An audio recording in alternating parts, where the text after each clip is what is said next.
cold. Good evening, everyone. Thank you for coming to Photo Access this evening. My name is Alex Thompson. I'm the director here at Photo Access. So I'd just like to start by acknowledging that we're on the unceded lands of the Ngunnawal, and pay my respects to elders past, present and emerging, and also honour their ongoing cultural and spiritual connections to the lands and the waters on which we live and work. I would also like to extend a warm welcome to any First Nations people who are joining us here this evening. So thank you also to our sponsors. So Bespoke Brewing Co, who are our lead sponsor, have been providing beverages for quite a few years now, so thank you to them. And also to our wine sponsor, Larrabee Estate, on Lake George. So thank you. As always, the drinks are free, but if you'd like to make a donation, it's always warmly welcome. I don't think we have a machine over there. We can sort that out. What we do here at Photo Access would not be possible without the funding and support that we also receive from Arts ACT. So I'd like to thank them for their ongoing organisational funding, which we receive with Arts Centre Investment Funding, and that helps provide a portion of our operating costs, the rest of which we need to generate ourselves through activities such as fundraising. Now, you may notice here this beautiful plinth and this beautiful uber good German film processing machine.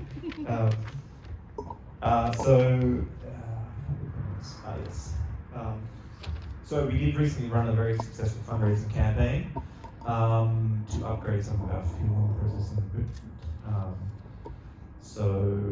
I'm very happy to announce that we purchased 2 of these machines, which will kind of increase the efficiency with which we can produce process film, but also we're going to start doing a few more services, and I think we can also reduce our costs a bit, which is good for everyone who uses it. So thank you to all of our wonderful supporters who are all here in black and white. I do have small gifts for everyone who provided a donation, so I will see you all afterwards, or please come see me if I haven't seen you yet. So this evening we are opening 2 exhibitions. So in the front gallery we have Experimental Fields by New Zealand-based Ji, whose 3D visual animations reveal how digital technology and the spiritual world intertwine to create a complex network of existence, examining the intersections of urban fantasy and cyberspaces with the self.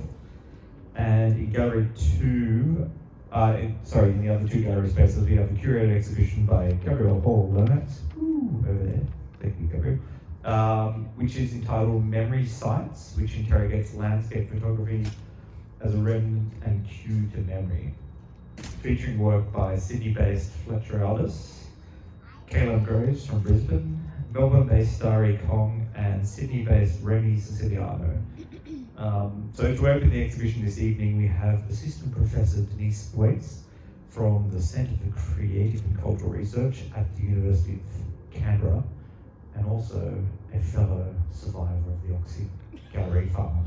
So please make a warm welcome to Denise.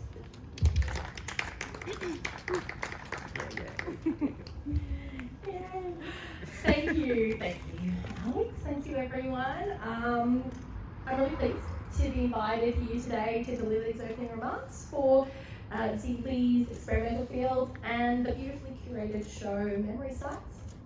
So I'm not a photographer myself, which is probably partially why I still find the medium so magical, you know. I'm got a really well and truly naive, albeit academic perspective on these 2 shows, but I really appreciate this platform for my ignorance. Thank you, everyone. I've been given a mic, I'm not going to let go of it now. So I guess what immediately struck me about these shows is how the works contained in them really open onto different worlds and uncanny places that seem both familiar and also utterly elusive. Zeeley's experimental fields harnesses 3D animation in a way that may feel familiar to the people amongst us who are used to playing more sort of high fantasy games. That's not me. But what I really like about these works is the way they suspend the typical ways that we might relate to virtual spaces, which, backed by multi-million-dollar industries usually. They usually invite us to sort of conquer a space in some way, setting challenges, various levels, so that we can conquer them and buy the next iteration of the game, right? And I think instead of that, Lee's work, really invites us into a more reflective space, a reflective encounter with virtual spaces where the mystic, spiritual, and technological coalesce. It was great to hear before from fellow visitors thinking about how it relates to romantic poets like Ozymandias, or the poem Ozymandias. So there's an entire universe, I think, in some of the images that we can see in that work. So trying to capture the world around us through landscape photography or painting is a compulsion that I think so many experienced amateur and professional photographers feel. My WhatsApp is filled with mediocre sunset pictures sent from family and friends, something that I'm sure a lot of you can relate to. Thanks, Mum. So set against, I guess, that context of this so much engagement, so much amateur landscape photography. It's such a pleasure to walk through this beautifully curated show, Memory Sites, which has been curated by, was it Gabrielle? Actually? Congratulations. I guess for me, the show reveals the way that we can kind of time and space travel through memory, and how our encounters with landscape shape or are shaped by those memories. As Alex said, it brings together a great group of artists: Fletcher Aldous, Kevin Graves, Starry Collin, Remy Siciliano. But I felt, immediately haunted by a lot of the images in this show, where the artists have developed photographic techniques to destabilize our perception of both their inner and outer worlds. For me, they blur the lines between day and night, the natural and technological, human and extraterrestrial, history and the present. And in doing so, they remind us that despite our desire to capture the world around us through landscape, it'll never really fully reveal itself. And so, as I wrap up these naive remarks, I'm reminded of a book I read recently, which I'm talking to everyone about at every chance. The Other Side, has anyone else read that, by Jennifer Hickey? She's former editor for Freeze, and she also is a Canberran, for those, grew up here at least. But her book, The Other Side, really talks about the 19th and 20th century spiritualist artists, painters, photographers, working across different mediums, who were trying to come in contact with this place beyond the rationalist and the materialist world that we know. And in doing so, they developed creative techniques that allowed them to linger in the kind of liminal hybrid spaces between the material and ethereal. So seeing these works in the two shows at Photo Access really reminds me of the significance that contemporary photography has as it deals with technology long associated with scientific documentation and evidence, but equally retains its associations with the alchemic and the magical, through obviously its history with spirit photography and other kinds of trickery. So I'm delighted to see how photomedia artists today are still lured by this realm of the unknown, not necessarily by trying to photograph ghosts, but by teasing out the unpredictable, unconquerable, and ungovernable aspects of their medium. Because by exploring the unknown or emphasizing what can't be captured or tightly controlled in photography, I feel like they can give us a bit of a hopeful glimpse into other possible worlds that we can make together. Thank you.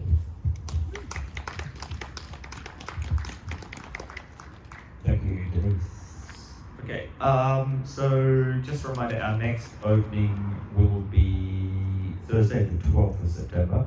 That's a curated show by Caroline Craig, who's from Sydney, entitled The Spectral Lens. So it's a group show. And also we have Ursula Frederick in Mended Front Gallery doing a deconstructed camera cyanotype activation. So it's going to be interesting. It's called the Camera Under Repair Shop, so that'll be good. Friday, the 26th of October will be the opening after that, which is also, so that'll be 25th, that's right. Thanks, Maddie. Friday the 25th of October. So it's our 40th birthday celebration, and also that will be an exhibition opening for Dark Matter residents. Sorry.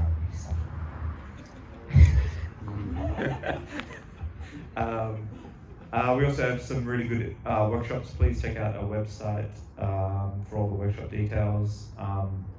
I'm actually just going to run this thing so you can see. It's on a cleaning cycle, but it's kind of funny. So basically, it's a fully automated machine, whereas our old machine, we had to manually change all the tanks. Anyway. Ooh, there we go. Ooh. Okay, it's just on the cleaning cycle, but you can see like it's all water. Also, random health tip: don't drink the tap water here because it kind of looked a bit dirty this afternoon. Anyway, we have. I should have mentioned that at the start. Anyway, we have. I'm sure it's fine. I rang Icon Water, but anyway, we do have water over there. But here we go. Let's start the cleaning cycle. And that's it. Thank you. That's all for me. Good night.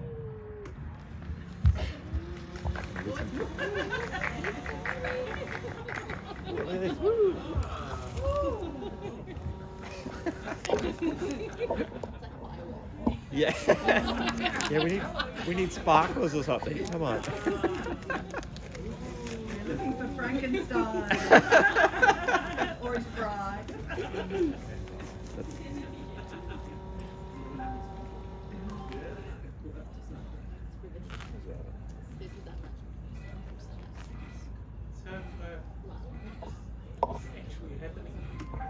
At the moment, it's just cleaning. So essentially, there are these 3 baths. So when we do color film, it's like a developer. That'll be a bleach. That'll be a bleach, and then that'll be a fix. So, or it's the other way around. I can't remember.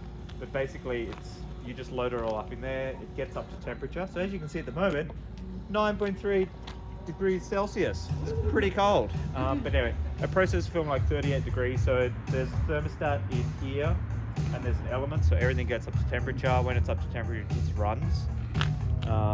So it's fully automated and spectacular. Because it's a small tank machine, we use the chemistry once and then we throw it out, so we can really control the quality a lot better than some of the other labs in Canberra. Yeah. No, seriously. It's good. Yeah. Yeah. Thank you.